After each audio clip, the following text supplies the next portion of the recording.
ഞാൻ ഏറ്റവും അധികം തവണ മടുപ്പ് കൂടാതെ കണ്ട ഒരു സിനിമയാണ് the secret life of Walter Mitty. Ben Stiller എന്ന ബഹുമുഖ പ്രതിഭയോടുള്ള ആരാധന കൊണ്ടോ വാൾട്ടർ മിറ്റി എന്ന ക്യാരക്ടറിനെ കാണുമ്പോൾ കണ്ണാടിയിൽ നോക്കുന്നത് പോലെ തോന്നുന്നത് കൊണ്ടോ ആകണം എന്റെ ഏറ്റവും പ്രിയപ്പെട്ട സിനിമകളിൽ ഒന്നുകൂടിയാണ് the secret life of Walter Mitty. Ben Stiller കേന്ദ്ര കഥാപാത്രമായി അദ്ദേഹം തന്നെ സംവിധാനം ചെയ്ത് 2014 പുറത്തിറക്കിയ ചിത്രമായിരുന്നു ഇത്.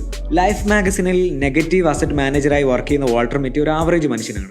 ജോലി, ജീവിതം, സിംഗിൾ ലൈഫ്, കുടുംബമൊക്കെ ആയിട്ട് വളരെ ഓർഡിനറി ആയിട്ടുള്ള ഒരു മണ്ടെയിൻ ജീവിതം. അങ്ങനെ ഇരിക്കെ യാദൃച്ഛികമായി വാൾട്ടർ മിറ്റിക്ക് ഒരു മുട്ടൻ പണി കിട്ടുന്നു. അതിനെ തുടർന്ന് അയാൾക്കൊരു വലിയ യാത്ര ചെയ്യേണ്ടി വരുന്നു.